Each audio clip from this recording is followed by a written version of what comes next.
Marginally lower inflation forecast gave the bank some room to keep rates steady. Higher loan repayments are the last thing struggling consumers need. There was some reprieve today, with the Reserve Bank keeping its repo rate on hold, which means the prime rate at commercial banks stays at 10.5%.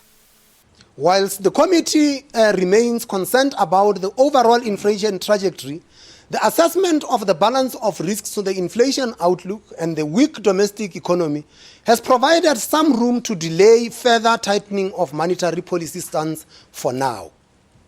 The surprise, though, came with the bank's steep revision for the country's economic growth forecast for this year, dropping from a previous 0.6% to 0%.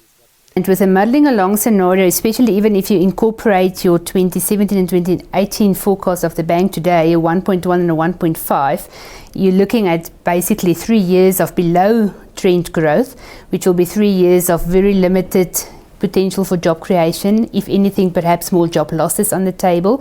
So it's an environment where businesses will struggle to flourish. Kruger says it's not all bad news, though. The global uncertainty is seeing investors searching for yield. And as a result, there's been short-term gains for the rand. The Reserve Bank also lowered its inflation forecast for 2016 from an average 6.7% to 6.6%.